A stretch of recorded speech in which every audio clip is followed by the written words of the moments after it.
অধিকাংশ নারীরা শুধু জাহান্নামে যাবে তার স্বামীকে একটা কথা বলার কারণে। কয়টা কথা? একটা কথা। বুখারীর শরীফের 29 নম্বর হাদিস।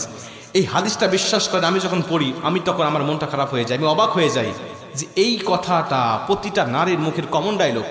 আমার মা, আমার স্ত্রী, আমার বোনের কি অবস্থা হবে সেদিন, যেদিন আল্লাহ পাক এই কথাটা বলার কারণে তাদেরকে জাহান্নামের ফয়সালা দিবে। নবীজি বলছে, জিব্রাইলকে জিজ্ঞাসা করলাম, উরিতুন নারা ফাইদা আকতারু আহলিহা নিসা ইয়াকফুর। জিব্রাইল ভাই, এই যে এত নারীদের সংখ্যা জাহান্নামে দেখতেছি, এরা কেন জাহান্নামে আসছে? কি লা ইয়াকফুরনা বিল্লাহ, এরা কি আল্লাহর সাথে কুফরি করার জন্য আসছে?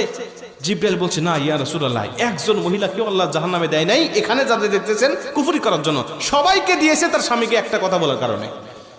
নবীজি চিন্তিত হয়ে গেলেন, জিব্রাইল বলছো কি? একটা কথা বলার কারণে আল্লাহ জাহান্নামে দিয়ে দিয়েছে? বলছে, হ্যাঁ ইয়া রাসূলুল্লাহ, এদের আমল নামায় সওয়াব ছিল পাহাড় পাহাড় সম পরিমাণ। এরা নামাজ পড়েছে, এরা দান সদকা করেছে, এরা রোজা রেখেছে, এরা ভালো ভালো কাজ অনেক করেছে। ইয়া